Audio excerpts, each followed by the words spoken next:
Hi everyone, LJ Ganaga here with LJ Realties, and this week I'm actually going to talk about a subject that was brought to my attention this morning.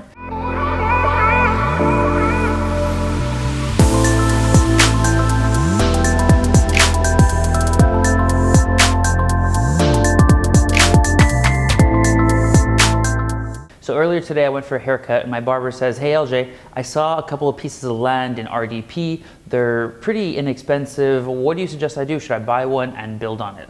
And I said, "Okay, John, let's talk about this. So you have a piece of land that's about $50,000. Great, that's a starting point.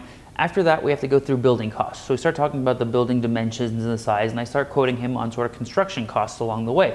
And he's like, "Whoa, how'd you get to that number? It's very large." And I was like, "That's what building costs. Like, this is what you're going to go through between garages, foundations, etc., the finishings." And once you start building, a lot of the time people don't realize they get a bit carried away and they go with slightly higher end finishings that they initially anticipated. They add potentially an ensuite bathroom and different things along the way that raise the costs of the property.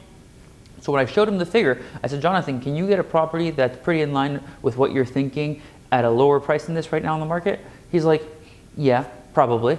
I was like, "Okay." Now the second advantage to it is that if you were to buy a property that's already built, a bank is willing to loan you up to, let's say, 95% of the purchase price. If you want to go conventional, we'll call it 80, but they're willing to give you a much larger mortgage on the actual property because they have an asset. They have the land and they have a property that's already built.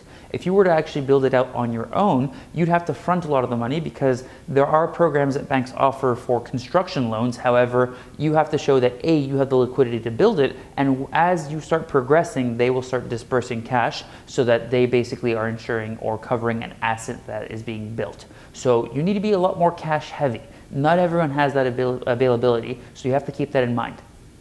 In most scenarios that I've seen, it doesn't necessarily make sense to build your own home because it's just too cash intensive. However, if you have the cash and you have your dream home and you have the piece of land and you have everything that you want, go ahead, build your dream home. You're in the position to do it. You've probably worked very hard. You are where you are for a reason, and go out there and have fun with it. It's just not the most simple way about going about, especially your first purchase, okay? Thank you guys for watching. Look forward to seeing you next week.